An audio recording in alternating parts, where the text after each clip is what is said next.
So this is actually a half a shell. It's not a full glass eye. So. Hi guys, welcome to Big Loz Official. Today on Talking Strongman, we have Don Idrees, the co-founder of World Ultimate Strongman. Don, thank you for joining me today, buddy. Loz, thank you for having me. Thank you very much. I feel a little bit more than just honored to be on the Loz cast. So, well, I'm very happy you're on, and I'm loving the setup. This looks very professional over there. Made an effort for you, Loz. We got some lights, professional microphone. This is the almighty live stream room where we control everything for the Feats of Strength. So I am loving it because sometimes I've got guests on their mobile phones and bad connections and lighting. You look absolutely beautiful there. So thank you so much. Thank you. Now our camera team wouldn't allow. Otherwise, they're like, "Oh, you're doing a podcast. Let us set this up for you. Set that up." I'm like, "It's a recorded Zoom call." I mean, they're like, "No, but still, let us do our thing." So I have a load of dials and buttons in front of you. I have no idea what they do. Yeah, so I was told not to touch any of those. Just exactly. Keep your hands still. We won't touch those. We'll be fine. So look at Loz, and that's it. Speak. That's all. You can hear me okay, though, yeah? You sound perfect. Yeah, sound, lighting, everything is absolutely brilliant. So I'm very, very happy. Thank you. So it's pretty hot over there. You were just saying off camera, it's, oh my God. Did you say 55 degrees? Yesterday was 55. Wow. It started off at 7 a.m. It was 43. So this is why this is why we can't run strongman contests in Dubai at this time of year. Well, to be fair, it's only this horrendous, maybe 5, maximum 6 months of the year. Yeah. Come October straight through to March, maybe even sometimes April, it's great. Okay. November, December, January are brilliant. Even a little bit chilly at night because you've got that desert. The temperature drops massively. Yeah. It's actually not the heat as much as it is the humidity over here. Yeah. So yesterday, 55 and 89% humidity. We couldn't breathe. And then you're sitting in air conditioning all the time. That gives you a headache and a stuffy nose. And a stuffy nose these days is not very welcome in public. People are like, "Oh, he's got put a mask on him, spray him with something." It's just messy. So, talking of that situation with the masks and obviously COVID, it's ruined a lot of plans for a lot of promoters this year. Obviously, there's a bigger picture to it all, but for guys like yourself who, Don's the world. You're the man behind the World Ultimate Strongman. You, along with Mark Boyd, you guys are the main men in charge. You've been really putting on some good shows the last couple of years. And obviously, you've met some of our operations team. Whether we're in charge or not, it's questionable. I mean, you've seen little Xena run around, do everything, and we just get yelled at most of the time. Well, because we come up with an idea, we say let's do this, and then we're told. I think we all need strong women around us to make us do what we should be doing. No, but we've luckily managed to put together a very, very, very, very good team over the last couple of years. Yeah, you guys do have a great team. I mean, one would hope. So tell me about the World Ultimate Strongman. How did it all kind of come together? How did you meet Mark? What was because you've got a background in other events as well, don't you? Yeah. Well, I met Mark in a gym for a change. My partners and I, we have a couple of different businesses together. One of them was actually a health and fitness concierge service. So we take high-end clients, we'd see what they need, we get them their blood testing done, we match them with the right gym, with the right trainer, schedule, do nutrition, everything. Client pays us and we pay out our partners and employees. So it was going pretty well. And then I met Mark. That's how I met Mark. He was doing some work with us. And there's a trade show here, the only sort of fitness expo, the only big one, kind of like the equivalent of FIBO, is called Dubai Muscle Show. And expos have features of various sporting activities in order to attract a crowd. Excuse me. So their first edition was, I think, 2016, where Mark had positioned himself to do a small strongman competition under the brand name Emirates Strength. Yeah. And that was Dubai's strongest man. Because there's not a very big strongman community here in Dubai. It's not a big, it is now, is getting there, but at that time there was just a handful of people who were strong enough to be classified as strongmen. So by the time we met, this was end of 2017, the expo had given us a spot to run a bigger competition.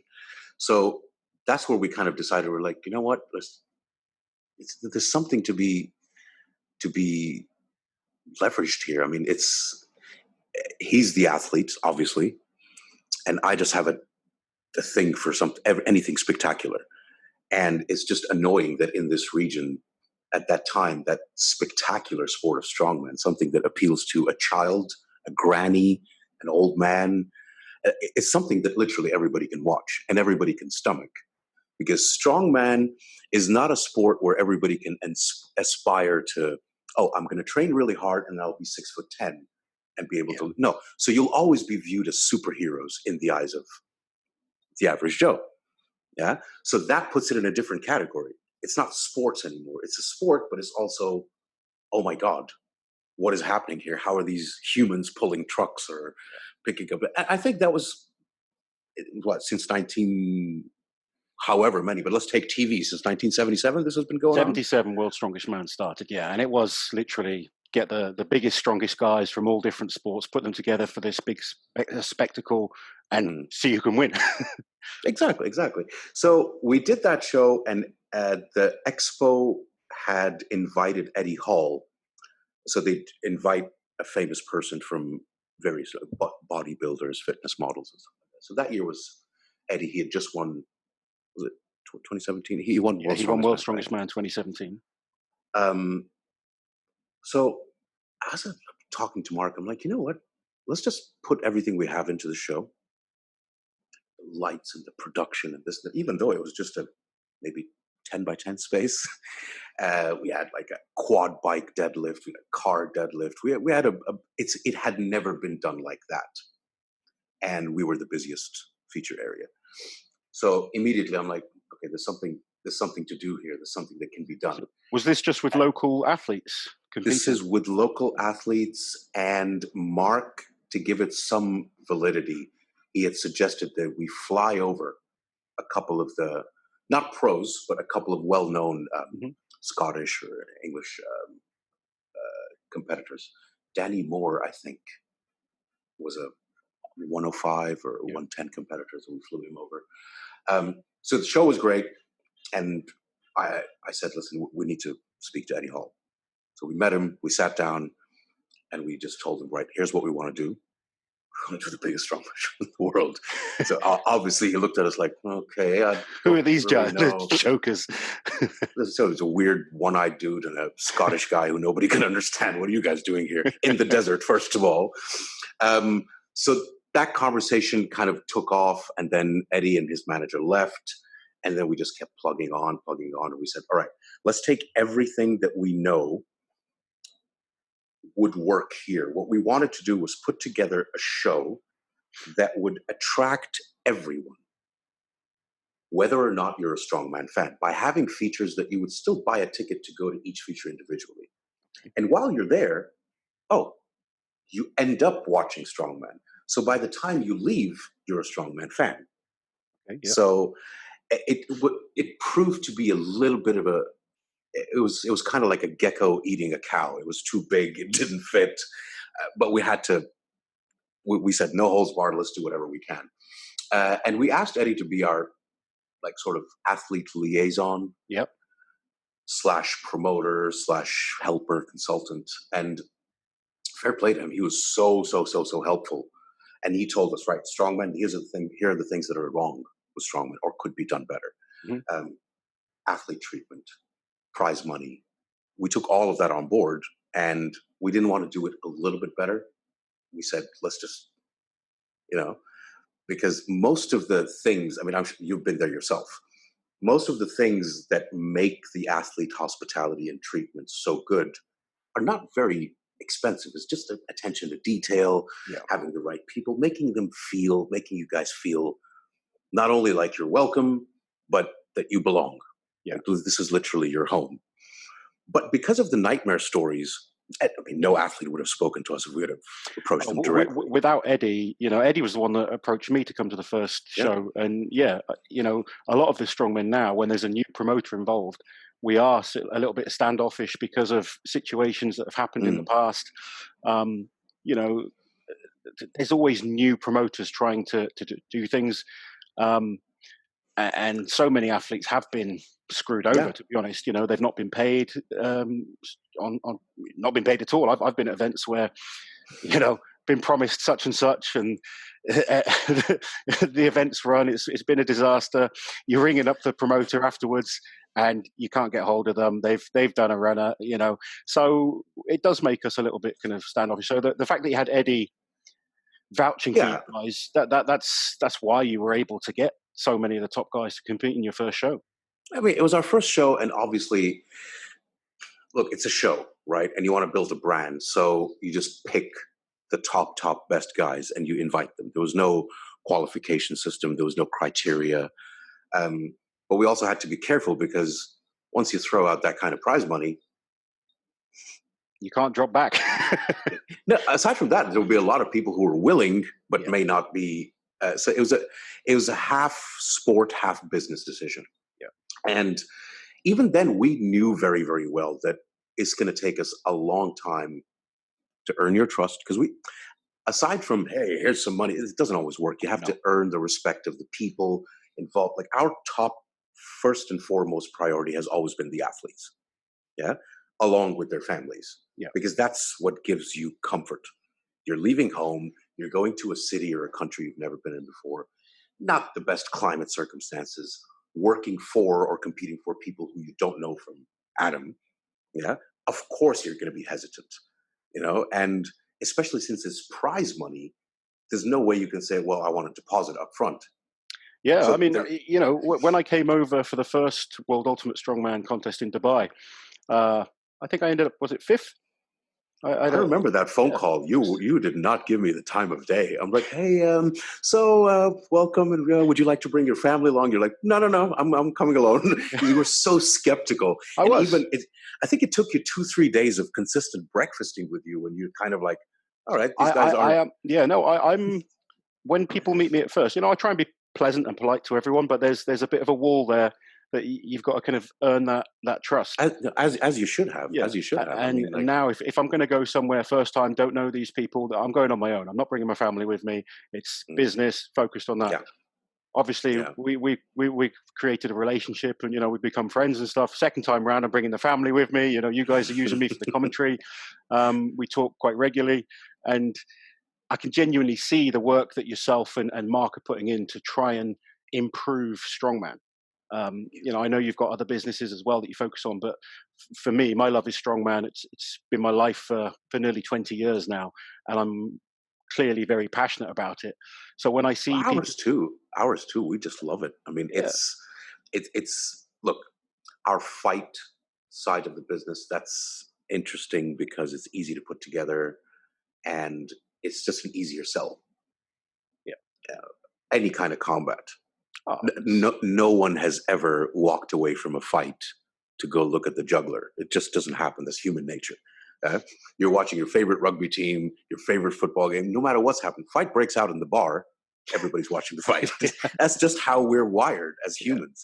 So, but with strongman, it's just,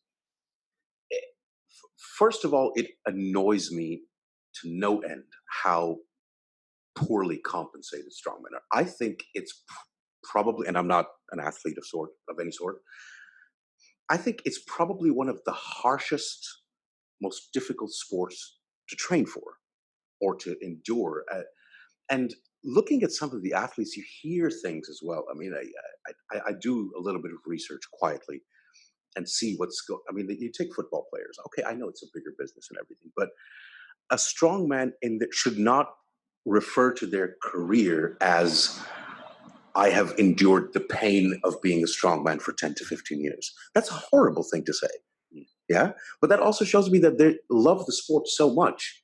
So maybe if we do a little bit by starting a new trend of, why shouldn't they be put in X quality of hotel, or why shouldn't they get X type of food, or why shouldn't they fly comfortably, or why should they not add a little bit of a fun element to their trip to this country they've never been in, you know?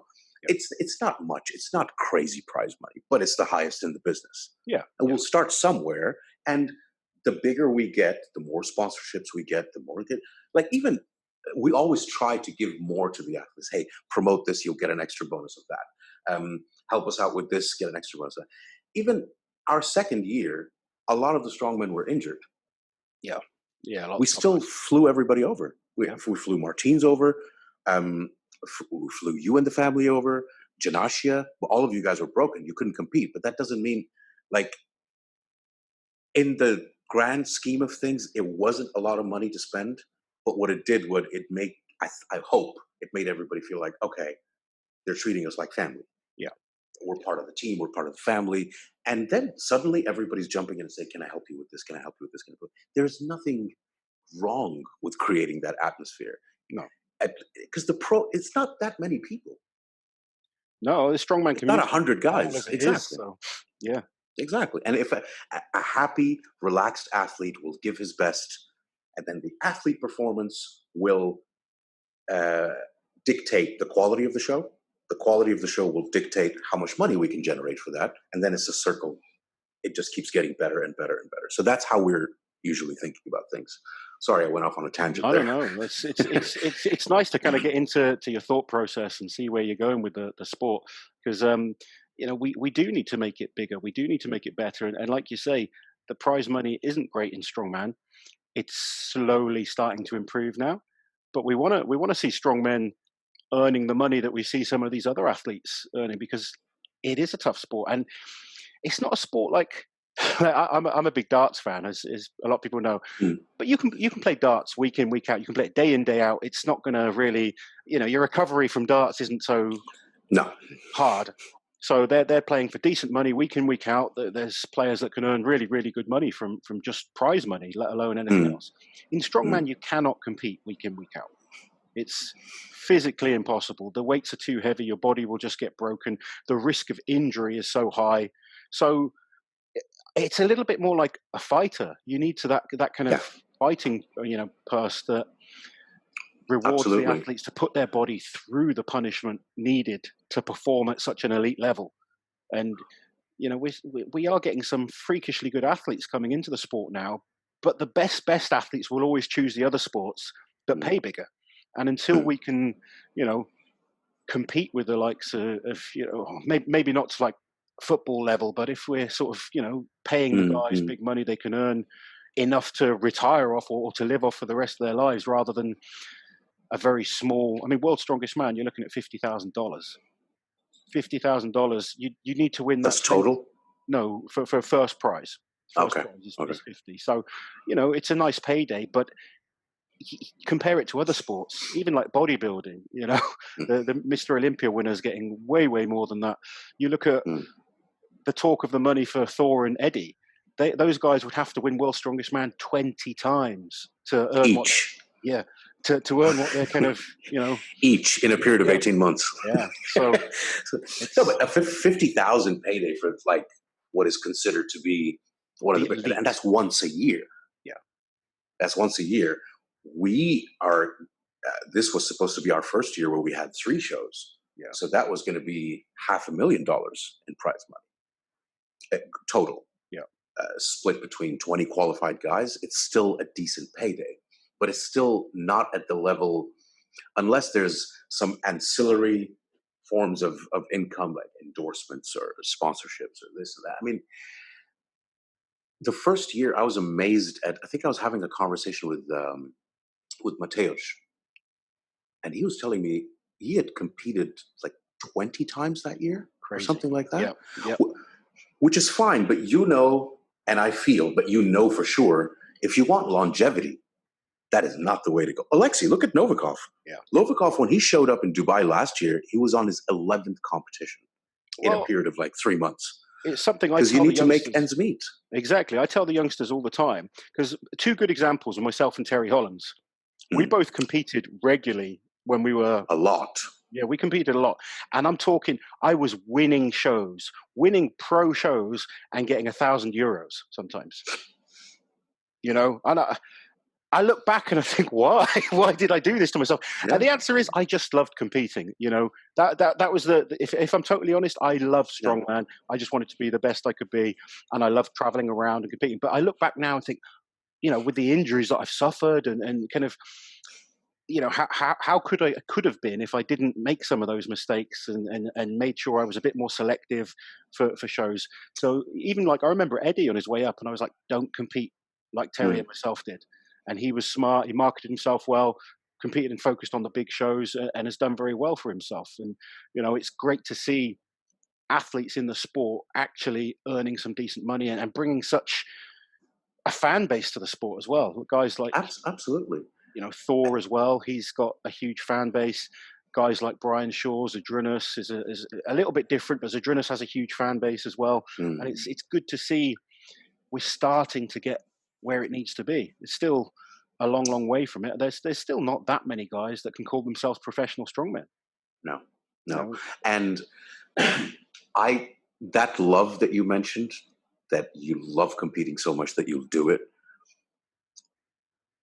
I don't know if that was something that was taken advantage of. Oh, 100%. That's why I became a lot cagier as I got older and, a lot more defensive and a lot harder to break down. But they'll do it for 500. Don't worry about it. They'll do it for sure. I don't know if that's taken. I'm sure that in some dark closed room somewhere, somebody's sitting and saying, well, because actually, I'm not even going to speculate. This is a true story.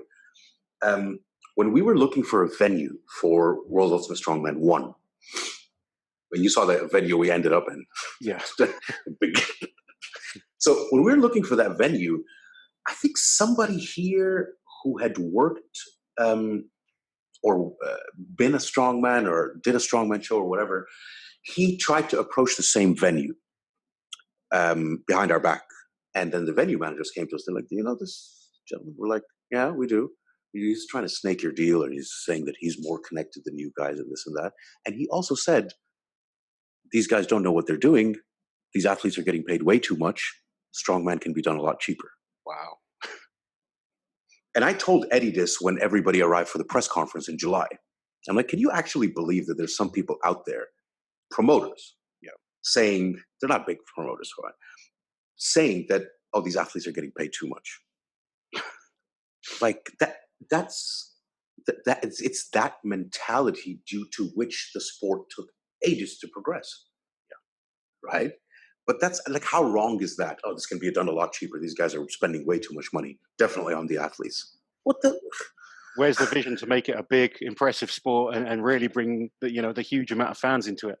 But what else are you going to spend your money on? Most of the money should be going towards the athletes, right? Because without them, you don't have a show, right? Yeah. So that's your foundation right there.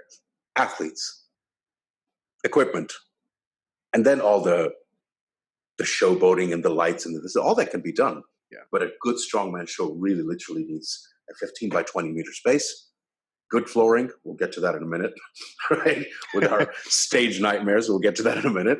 And like good referees, a good production team, some lights really, and a good atmosphere. That's all you really need. It's a very simple sport, even though it has complicated implements. Yeah. But if you're shortchanging the athletes or promising them 1,000 and then say, oh, well, it was 1,000 after this, here's 500. 1,000 was bad enough. Yeah, right. And you're going to skimp off of that. Come on, man. Yeah. I mean, that's even worse when, and I've been in that situation before where the prize money was set. And that's, if the prize money's set and you agree on it, then great. And then they're like, oh, due to exchange rate, stuff like that, you're not going to get as much as you want. It's like, come on, guys, this is, we're not talking big money in the first place. So it was a learning curve for sure early on in my career. But so all these stories fueled us to do better. Yeah. And we'd never done a big show to that level with so many moving parts. There was like 18 different things going on. Yeah. But what it did is it put us on the map, drew a crowd, and all the showy stuff, like getting you guys driving into the police cars and those crazy trucks and all that. It was a nightmare. Wells, you guys did not know anything that was going on. And I made sure that Mark Boyd didn't hear anything that was going on. So we had 3 different radio channels. You don't want the angry Scottish man then. No, because he was on stage, reffing and running the show. He did not need to hear at any point that so-and-so section had a fire in it, right?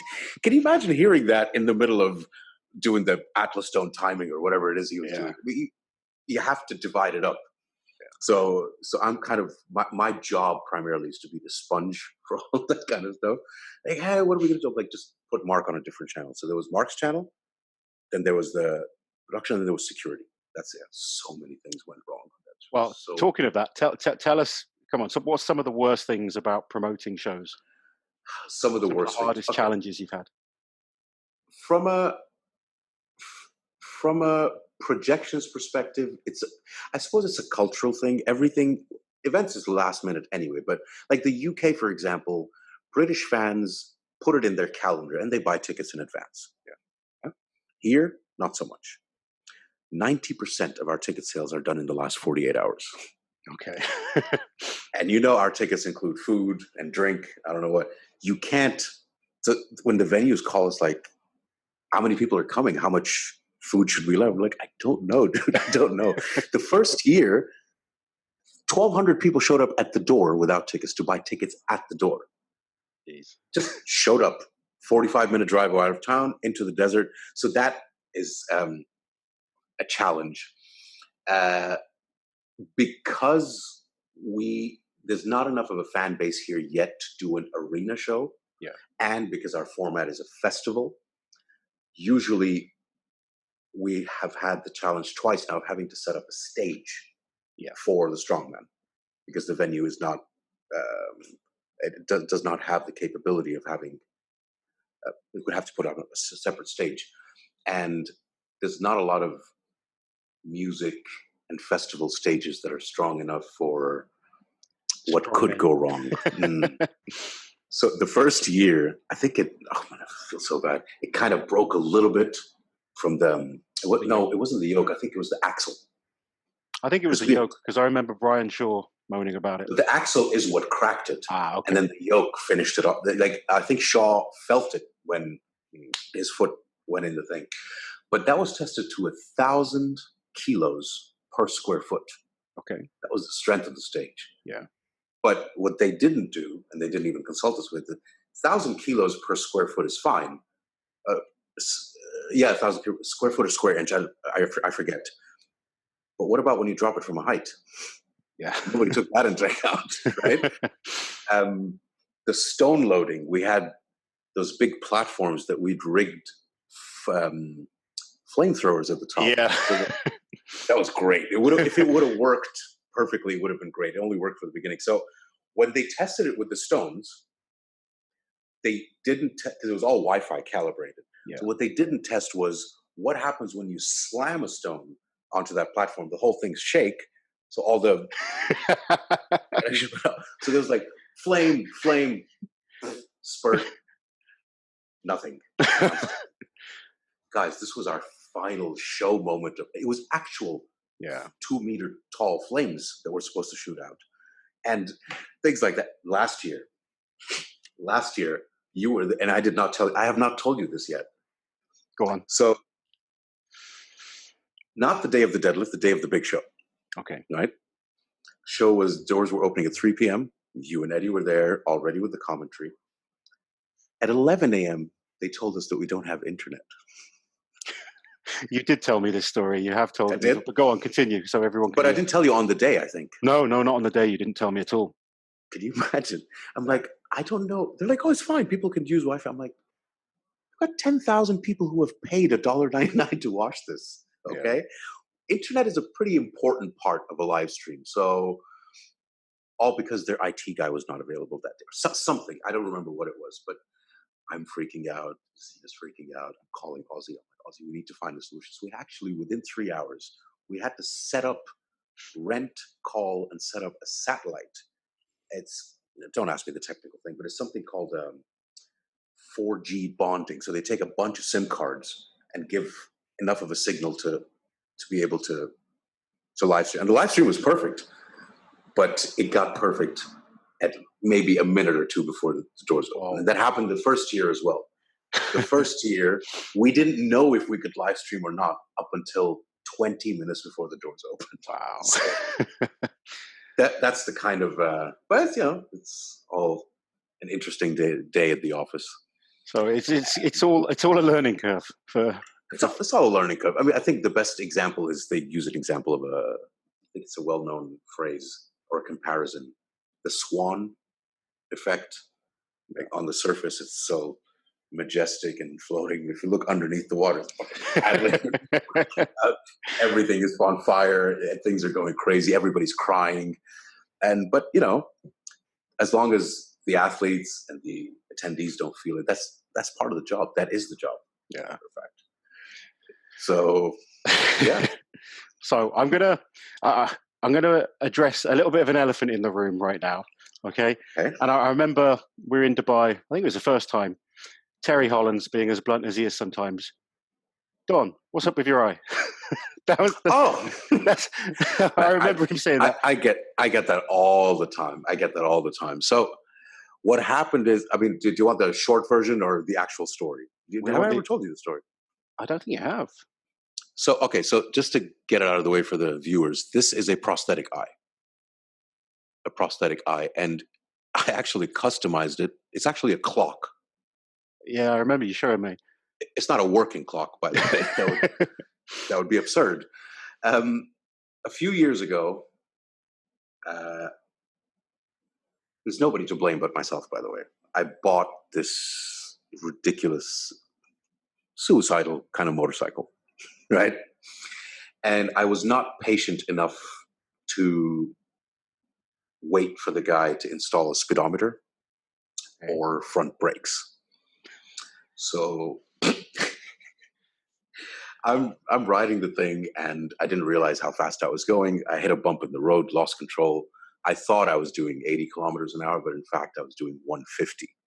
Wow. On what is essentially a rigid frame 1972 panhead custom-made Harley. So it's a small bike, really. So I flew off, and I was wearing that half helmet and sunglasses. So I landed from that speed onto my face. I hit the pavement face first. Sunglasses shattered into the eyeball, so that burst inside my head. Sorry, people. It's a big graphic. And I didn't pass out. I got up full of adrenaline. Where's the bike? No cars, nobody else. And I could feel like I knew something is really wrong. Because I crashed, I bounced on the other shoulder, I bounced and rolled 50 meters away from the shed. It was I'm surprised I got up. And a car stopped to help. And I look in the passenger window to see the driver, and he just went. I'm like, right. If he looked at me recoiled, there's something seriously wrong. And I'm trying to look in the side mirror, and he's like, no, don't. So I looked, and I couldn't really see much, but I knew that it was all mangled. So there was I suppose I'm lucky there was no shock factor, like you see in war movies, you pass out and they wake up like, sorry, we had to amputate your leg. Yeah. I knew that I was, like, can I swear on this? Yeah, go for it. I knew I was fucked, right? But 30 minutes for the ambulance to get there. They took me to the hospital, and they figured out the emergency room. They took out shards of glass, and that's when the pain set in. It was actually a very hilarious emergency room experience because Brad was there, a couple of other friends of mine were there. They were just laughing through the whole thing, making pirate jokes and the usual. So then they put me to sit. I may have gotten into an altercation with the doctor because the pain was probably the most excruciating pain. It's small bits of glass up until the inside where your brain is. And he's picking them with a thing. And so I may have muscled my way into some extra morphine that day just for the pain. And then I passed out. Next day, emergency surgery, came out of the hospital. Came out of the ops room, the operation theater, and the doctor tells me, look, I knew, but there's still that sliver of hope. And he just put that to bed. He's like, because they had to cut the optic nerve from its root. That's how deep the glass was. So luckily, over the years, I've trained myself to go straight into the acceptance phase, skip anger, denial, grief, all of that. Just go, I'm like, all right, man, you're fucked. What are you going to do? And then, yeah, what he did do was he said, we tried a procedure we don't usually do with trauma, which is they do it with clean excisions like cancer or whatever. They dropped an implant in the socket and reconstructed the extraocular muscles, whatever was left from the mangling around it. So this is actually a half a shell. It's not a full glass eye. So that's a hell of a party trick you got there. That is a party trick. It's gonna be a lot. So sorry, also, I shouldn't be laughing. No, it's hilarious. I leave it in people's drinks and everything. But you see this? It moves a little bit. Yeah. And that's what was left of the muscles. It's still slower than this one. And so he's like, I just tried it and it worked. I'm like, well, thank you very much. I'm supposed to get a couple of more plastic surgeries because there's no muscle here, so it droops a little bit. But honestly, I don't care. You're looking good. We don't worry about that. I was never under any illusion that I'm a pretty man, right? So the rugged look is much more. That's 2020. Let me tell you one funny story about that. This is the kind of friends I have. So if you see, I'm not sure if you can see this. Yeah. This is actually a very a straight cut. Yeah. Because after I came out of the hospital, of course I got back on the motorcycle straight away because you don't let the fear set in. Yeah. So my friends were sitting there, we're having a few drinks, and they're like, "It's amazing how you went through all that and you didn't get the sexy scar, right?" And we're pissed at this point. Like we've been drinking for 13 hours or something. And they're like, "So what do you think?" Because I still had bandages on. They're like, "If we do it now, nobody will know." I'm like, "You guys are not seriously suggesting?" They're like, "Yeah." So and I'd forgotten about this. I remember 2 years later, I'm like, "What's this?" So apparently one of us, we went and got a butter knife. We tried to cut a butter knife. That's all we had. He's tried to cut the whole thing, and he's like, "If you do it later, you look pretentious. Now there's a bandage. Nobody knows what's underneath. Come out of it with a proper scar." It didn't work. I think he got distracted or something. So it was a. How old were you at the time, Don? I was only a kid. I was 36. This is not too long ago. It's 7 years ago. 7 years ago. Oh man! Well, I'm glad we can laugh about such a devastating time. I guess. You know what it is. I mean, it's devastating, yes, but you don't actually learn anything, or you don't learn much from a good experience. You only really learn from a bad experience. Yeah. And maybe you and I have had this conversation. So there's an English writer, Alan Watts. He Hinduism, Buddhism, he focuses on that kind of thing. So there was a story. Have you heard the Maybe story? It's a Chinese farmer whose horses run away, and then the neighborhood, all the village comes and says, "Oh, that's a very unfortunate event." And yes, he says, and he says maybe. Yeah. And the horses come back with more horses. They're like, "Oh, that's a very fortunate event." He's like, "Maybe." And then his horse kicks his son's leg breaks. They say, "That's unfortunate." He says, "Maybe." Next day, there's an army draft, and they skip his son because he's got a broken leg. They're like, "Well, that's a fortunate event." You never really know what it might lead to. And in retrospect, this is probably one of the, if not the best thing that has ever happened to me. Because it just taught me so much about myself and how I can handle adversity. Because once you go through something like this, yes, it's horrible. First of all, you're very grateful and you're very thankful because I don't know a lot of people. It could have been a lot worse. It really could have. Exactly. Or in a wheelchair or something. I could have been completely, so that's, first of all, yes, gratitude. And then how did I deal with that? Of course, there's a little bit of, you're upset. It's a body part. It's human nature. We're going to be. Then you have a cup of concrete, you harden up, and you just move on with it. Yeah. And that goes into other aspects of your life, of how you deal with things. But you never know what something that seems horrendous now might lead to something better that you wouldn't have otherwise come across. Yeah. Let's take your injury, for example. Yeah. That's a prime example. How I remember calling you 2 weeks after you came back, and I've never heard you sound so. I mean, you were trying to be, Yeah. hey, how's it going? Thanks for the call, blah blah. But I could tell that Oh you yeah. were seriously upset, and I don't know what the background of that was. I don't know, but telling you, somebody who loves competing that much, and it's a form of income that you probably can't compete for a year. What does that do to one's head? Yeah. You tell me, so. Yeah. No, we've spoken about it. I mean, I'm probably in the best position I've ever been in right now, and mentally more focused than ever since that injury. But like you do go through that roller coaster of emotions. It knocks you back, and unfortunately, it probably has finished my career. I'll never say never. Maybe I'll do another comp, but it's led me into a different path now. And now I'm very, very focused on what I'm doing. I'm enjoying life, and I can look back and enjoy the competitions that I've had. But And you're at the doing time, great. And you're thank you. doing great. And Well, honestly, you're doing great. And I think competing is one thing, but what you're doing now and where it's going, you, in a couple of years, if not sooner, because things are happening so fast these days, you, you already are well known and respected as a contributor to the sport. But what you're doing right now, like I've seen some of your episodes. I mean, if not religiously watch them, I try to watch when I can, whenever I have time.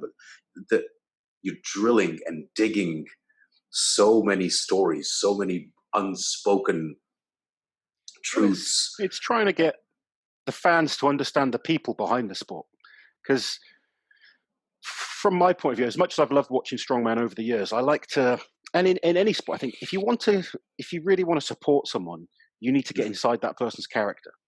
It's all very well watching 10 guys lift an Atlas stone, but when you start to really care about that person lifting the Atlas stone, then it starts to become, much, much bigger. And I don't know if you've ever watched the Winter Olympics. I quite enjoyed the Winter Olympics, but basically it's the same thing again and again and again. Boxing matches, you get behind a certain athlete and then you get invested in it, and you really do. I'd sit there and watch a load of YouTube videos building up to a different fight in boxing or the UFC or something like that, and I'm trying to create a little bit of that now with my YouTube page, setting up a podcast very soon, and a few other things. And obviously I'm loving doing the commentary for you guys, and there's talk of doing things with other people as well. So it's keeping me busy and keeping me involved in the sport in a different way, and I'm really loving it. This adding a story, you're right, because look, people will buy into a story. A Monet or a Van Gogh or a Picasso, those paintings mean nothing without the story behind it, right? Yeah. And so what you're doing, and what has been missing, I think, is that character enrichment of each athlete in strongman that would give it so much more substance. It would give the sport, the competition, the journey so much more substance to something that has otherwise been viewed as one-dimensional. Oh, look, it's a guy. Or two-dimensional even. So adding that, look at the Stoltmans. Yeah. And this is why we wanted to do the athlete profiles and stories, because even I never knew some of the stuff about Tom or Luke or Alexi. It's little things. It's like sort of a 2-minute documentary, but it adds that, okay, this is a person. This person has dogs. Yeah. He has a family. He has been through the same shit that we've been through. And right now he's doing this for us. And he's figuring out how he can train to do this thing in some backyard. It's more relatable. Yes. And I think by bringing these guys, all of them, like Travis, I watched the Travis episode the other day. That was incredible, wasn't it? Man, it was heartbreaking yet inspiring at the same time. Yes, very much so. Just to see the way he's come back from the pain. Exactly. Yeah. So I really, hats off to you, Laws. Really, please do keep it going. And your channel, your channel is just. Hopefully it'll keep growing. I really appreciate all the support from, there's so many, of course, man, of course, hardcore strongman fans. It's quite, the funniest thing is I've actually had new fans that didn't realize I was a competitor, which always makes me laugh. Is that the best though? That's brilliant. Yeah, I love it. So I must be doing something right. So that's nice to hear. But hopefully I saw a comment. Sorry, I saw a comment just before I forget. It was on an Instagram story or something. go follow Big Law's Official, which is the best channel for strength sports. Yeah, that was nice to see. Nicely done, Laws. We're getting there. We're slowly getting there, and I'm really enjoying it. And I do plan on keeping this going forward. So if people are enjoying it, please keep watching. Please keep subscribing. But today we're talking about you, Don, not me. So you're trying to... Deflection didn't work. Anyway, just to finish off, whatever you need from us, you can always. Thank you very much. No, I appreciate it. Before, obviously, I know you're very busy, but what can we expect coming forwards from the World Ultimate Strongman? Obviously, I sort of see you a little bit like the Dana White of Strongman. You sort of Dana Brown. Dana Brown. There we go. we had for sport, for economy, for everything. This coronavirus has really fucked a lot of things up for people. It's a terrible thing. There's some terrible things happening, but there's a lot of people that want to see, I think, just normality or some kind of normality. We want to be able to watch the sports we love. We want to be able to work. We want to be able to do the things as humans. We all naturally, want to keep progressing. And so many sports have had to stop. You guys, rather than looking as a negative, you decided to work around it best you can to make some kind of positive out of the situation. You set up the World Ultimate Strongman Feats of Strength series, starting off with Thor going for the deadlift, and you had a really good series of events. I've loved being a part of it. I've loved, obviously, even if I wasn't involved as doing the commentary, just as a fan, I've loved it. Being able to see all the athletes competing, it's given me content to post about, which has been great. I love kind of reviewing the events and doing some predictions. And sometimes I'm right, sometimes I'm wrong, but that's the fun part of it. Predicting and reviewing. Yeah. That's like within a 24-hour period. It's brilliant. It's brilliant. It's all good fun. But obviously you guys want live shows, you want to be able to promote, but give us an idea of what you guys, or tell us what you can at least of what you've got coming up.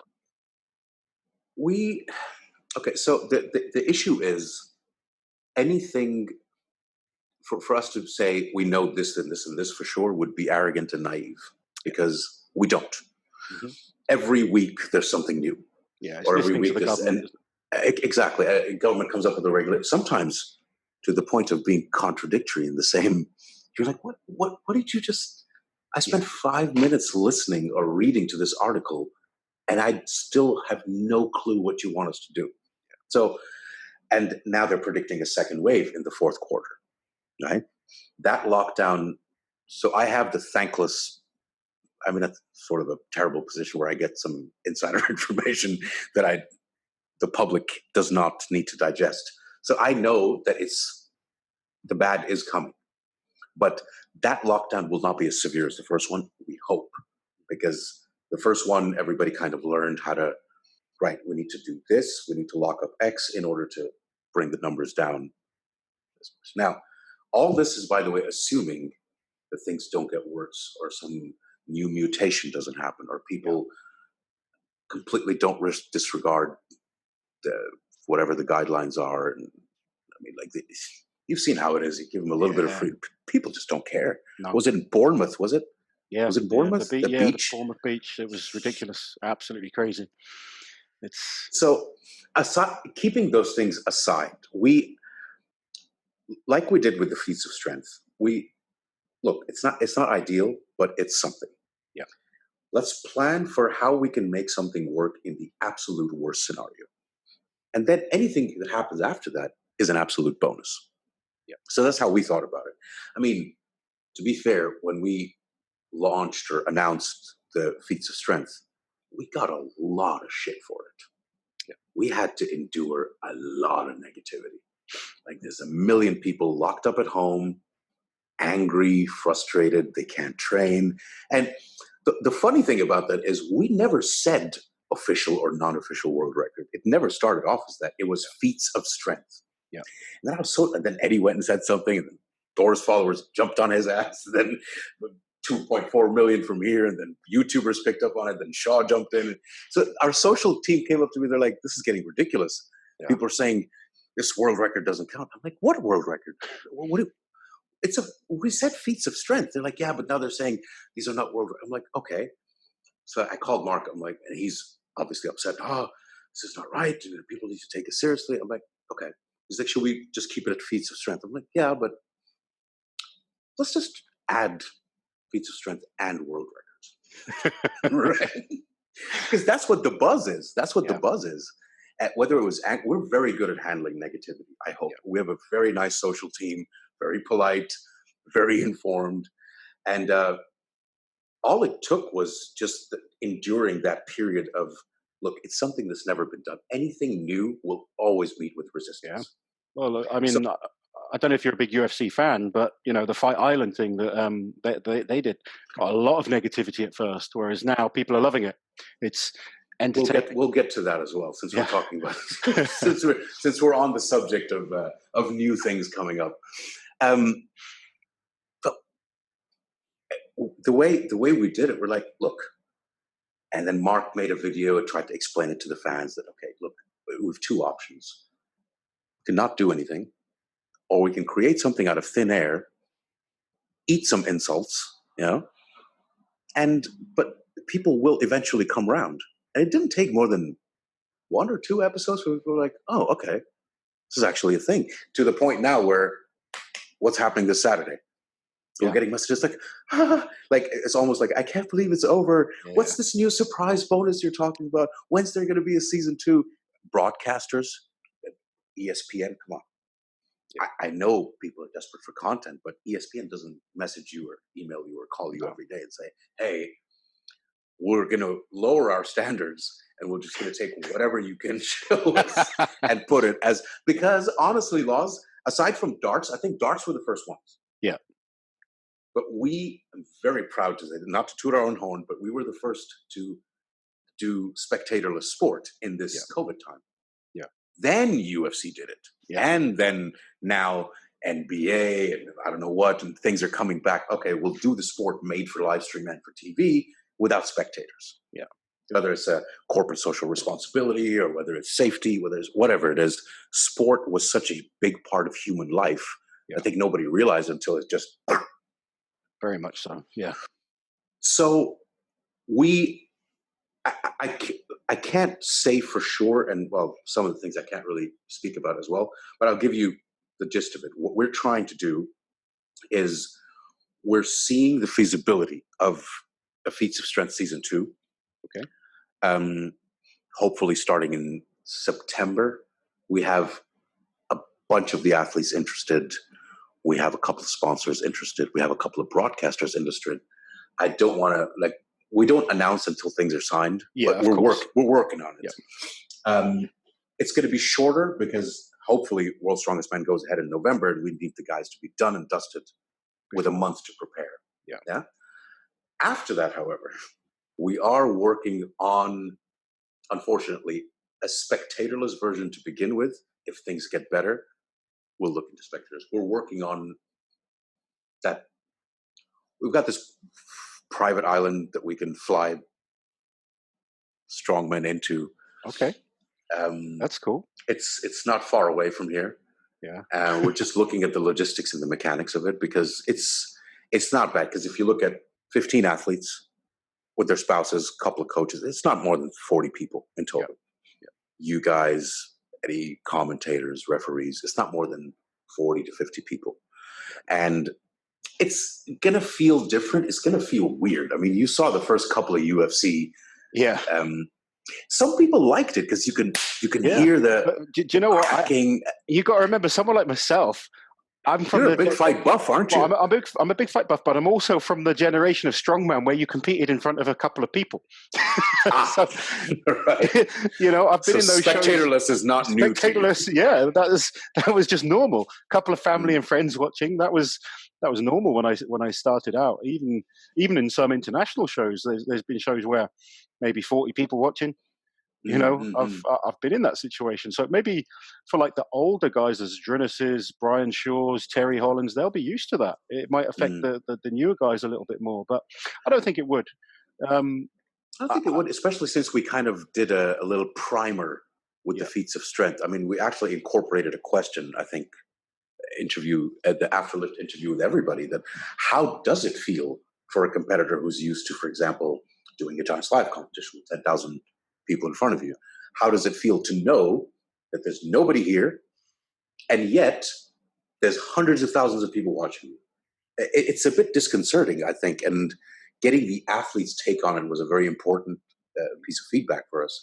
And you'll never have that adrenaline rush or whatever the feeding off the fans, whether it's stress or whether it's positive. It's not there. It's a unique feeling, and competing in front of 10, 15,000 people. It's a very special position to be in. I've been lucky enough to compete in a few of the really big shows in front of the big crowds, and obviously that's what we all would love to see happening. Yeah, but if we can still have the action in front of, like you say, hundreds of thousands of people, but they're behind the camera, the guys are still going to get excited about that. And of course they're going to get excited. They're going to get excited about it, but also, aside from the money factor, a big point of depression during a time like this is I've got nothing to look forward to. Yeah, 100%. So even if it's a small goal of sorts, lift a stone, attempt to break a record, it gives, because athletes are a different breed. Athletes need goals. They need something to aim for. Yeah. I know that all our athletes got paid, but if you took away the money part, they still would have done it to a certain degree, because they're like, oh my God, I've got a challenge. It's for me, like I as an athlete want to do this for me. Yeah. Great. We've got fans and we're getting we're providing content, we're getting paid for it. This is like a nice little scenario in a time where everybody's like, nah, fuck it. The world is going to shit. We're not going to do anything. So the feats of strength kind of put everybody in that mentality of, we can do something without having a live audience. Yeah. Step 2 is to actually bring everybody in together, because the lockdown here was so strict.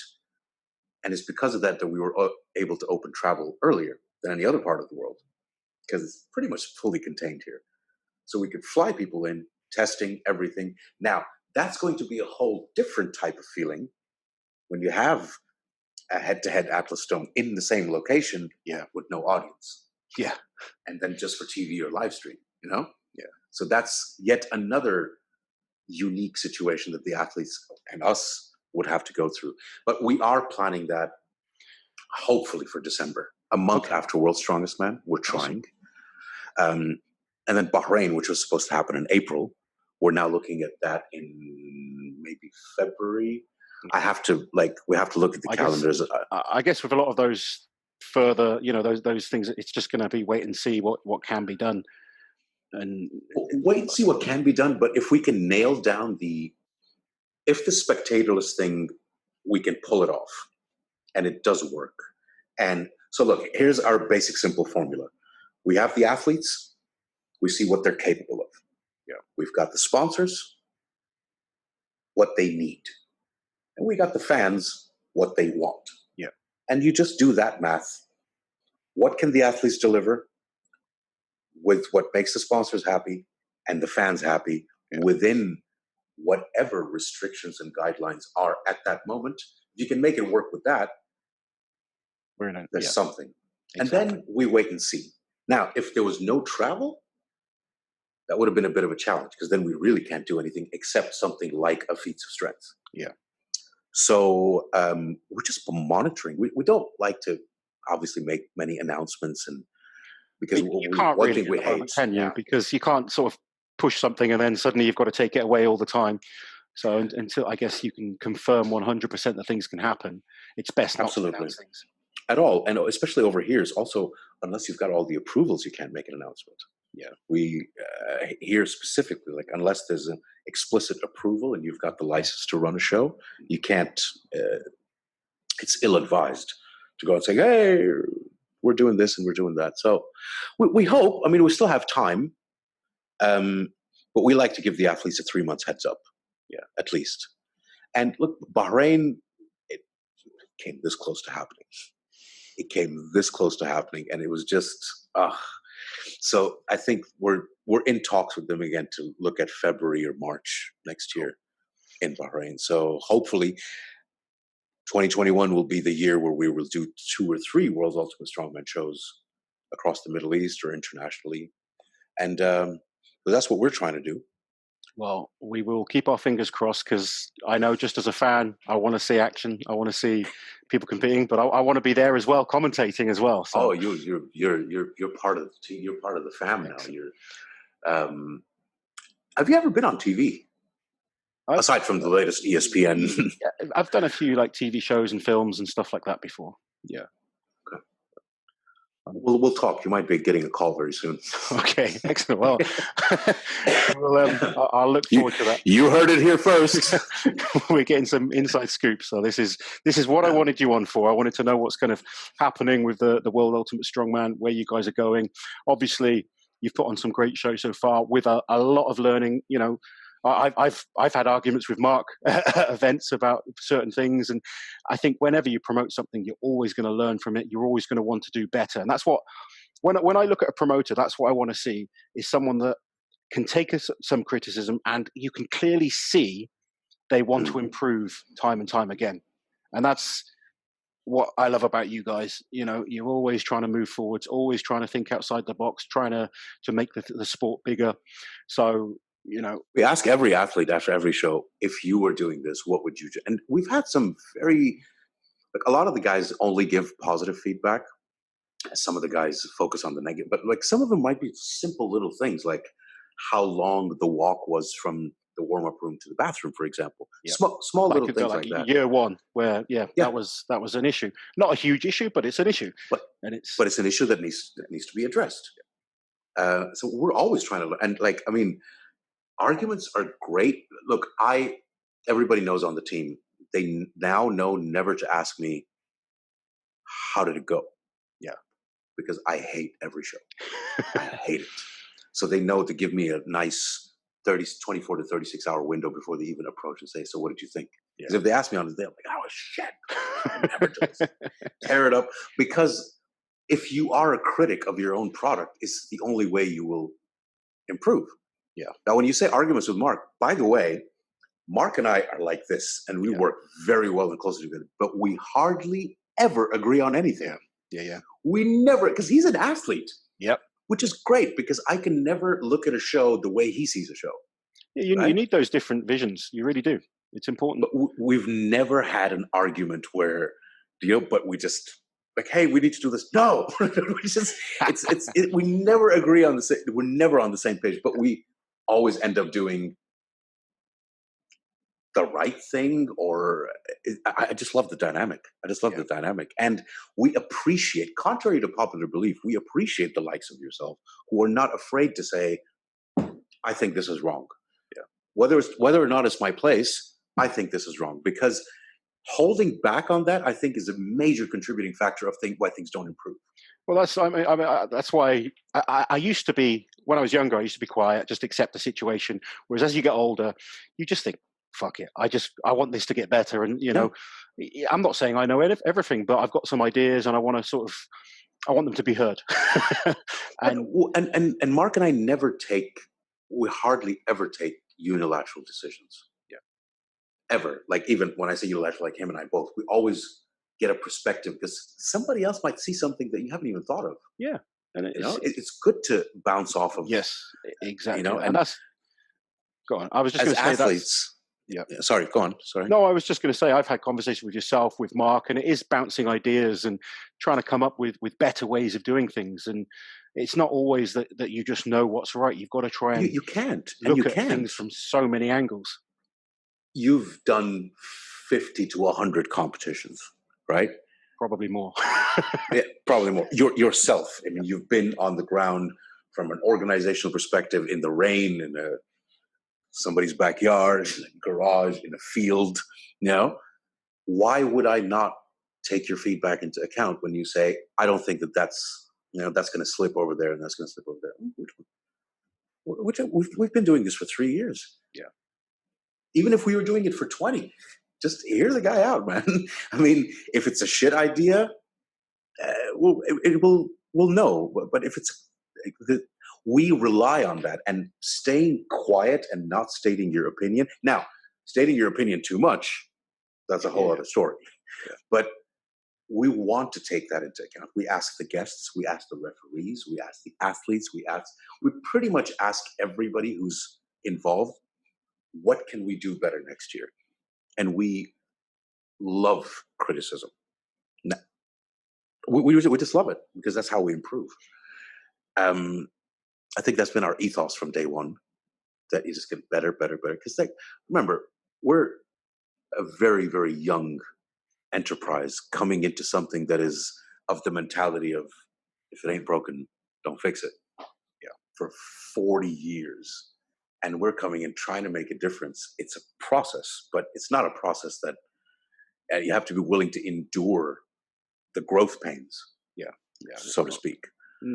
Exactly. You know, I like I've said to you guys, I think you're doing a great job, and I'll always be here if I think I see something that is worth mentioning. Then that's just my nature. I do it with all the promoters. I sort of took a stand a few years back to that. I'm not going to keep quiet about stuff anymore. It's. I had a conversation with Colin the other day, and he said, "Yeah, you always give me shit, but it's not from a bad place. It's just I don't want athletes, fans, promoters to go through some of the stuff that I did early on. I want the sport to get better for all of us. You know, I mean, even though it has become better, there's still a lot of room for improvement. Loads of room for improvement, and that's the just trajectory. But I think no one's ever at that top level. The guys doing incredible things in other sports with huge money, they're still looking to improve, still looking to make things better. I think it's when you sort of sit back and say it's good enough, that's when things start to go downhill. Yeah. So it's always looking at, if I took it from an athlete's perspective in terms of getting better as an athlete, the minute you think you're good enough, the rest of the guys overtake you. And it's always just focus on your own progress, keep getting better and better and better. That's my attitude with everything I do. And it's what I want to see with strongman. Just keep improving, keep getting better. So out of curiosity, what do you think of the new developing breed of a strongman athlete? The leaner, more athletic, the Tommy Stoltman, the Kilishkovsky, the Novikov. Why do you think I'm sat here doing the commentary now?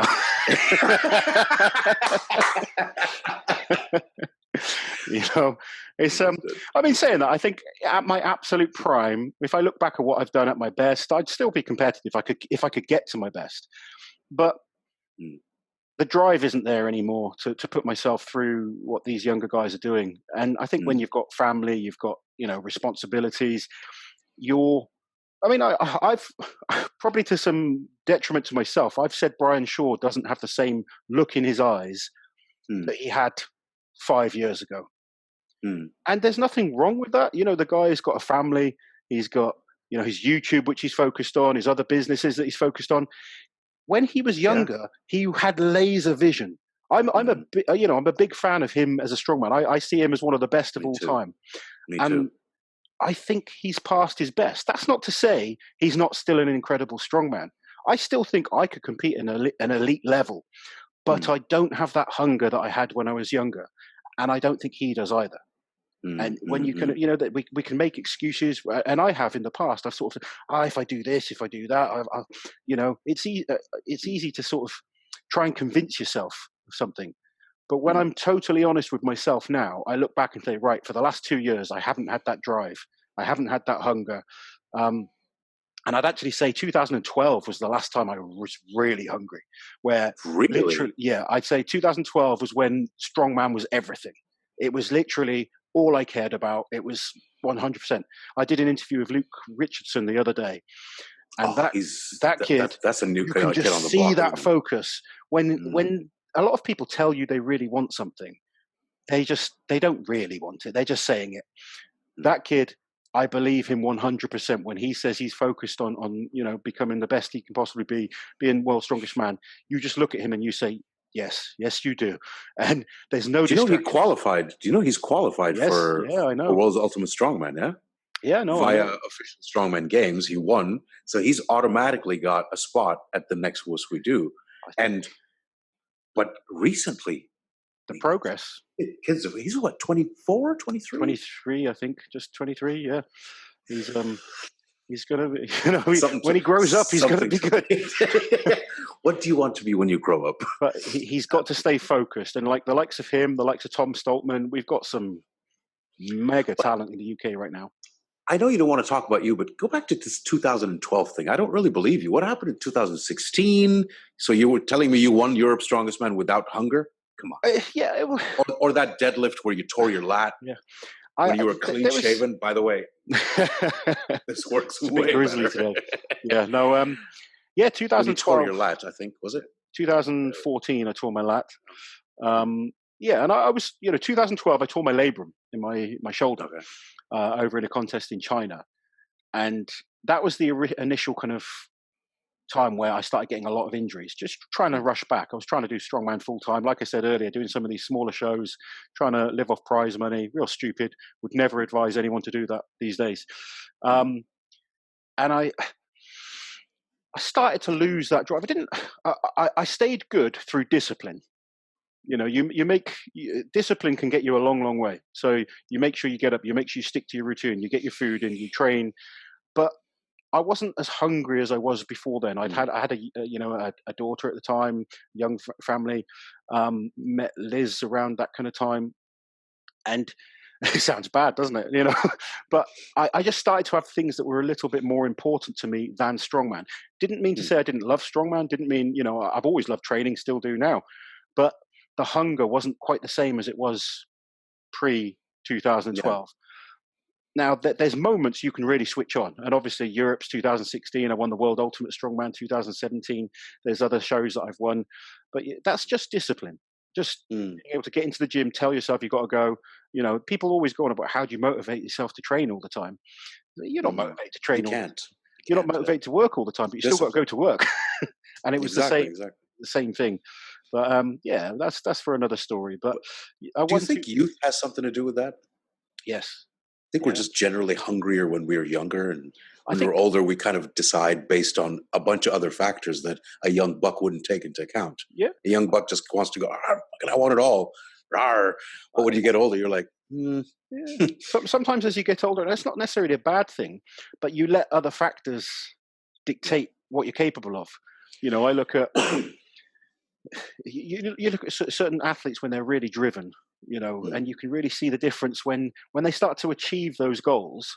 All of a sudden, they don't have that same drive. And for me, right now, I look at Kiliashkovsky. He's, in my opinion, still laser focused. Still wants to be. He wants that world title.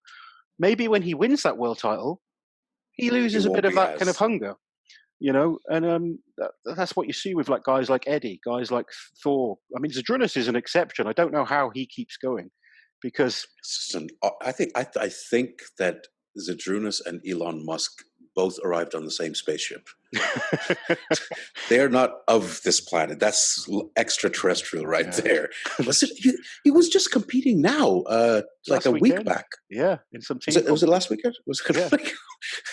I think he was meant to be commentating, or I don't remember what he was supposed to do, but he was competing earlier that day. I mean, I did a video on the youngest guys ever to compete at World's Strongest Man, and I missed Zydrunas off. He was really.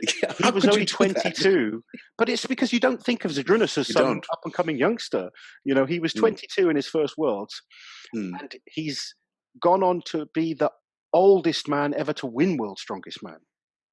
A lot of people really. I didn't know that. The oldest guy to win Worlds at 38. Really? Yeah. So he's and he's had the longest career out of anyone. He has. And he started at 18, I think, or something like that. Younger than that, I think. Well, certainly lifting younger than that. He was about 14 when he started lifting. What is he now? He's like 40. He's our age, isn't he? When I say our age, you're way younger than I am. I think he's my age. Yeah, Idrees and I are the same age. We're 44. Yeah, 44, he is. Yeah. So, it's crazy, isn't it? It's impressive. It's impressive. But it just shows what's capable if you kind of still have that hunger. But I think most people, and you see it in all sports, you can't keep pushing yourself to. I saw someone say that Luke's going to win 20 World's Strongest Man titles. I'm like, come on, man, that's just crazy.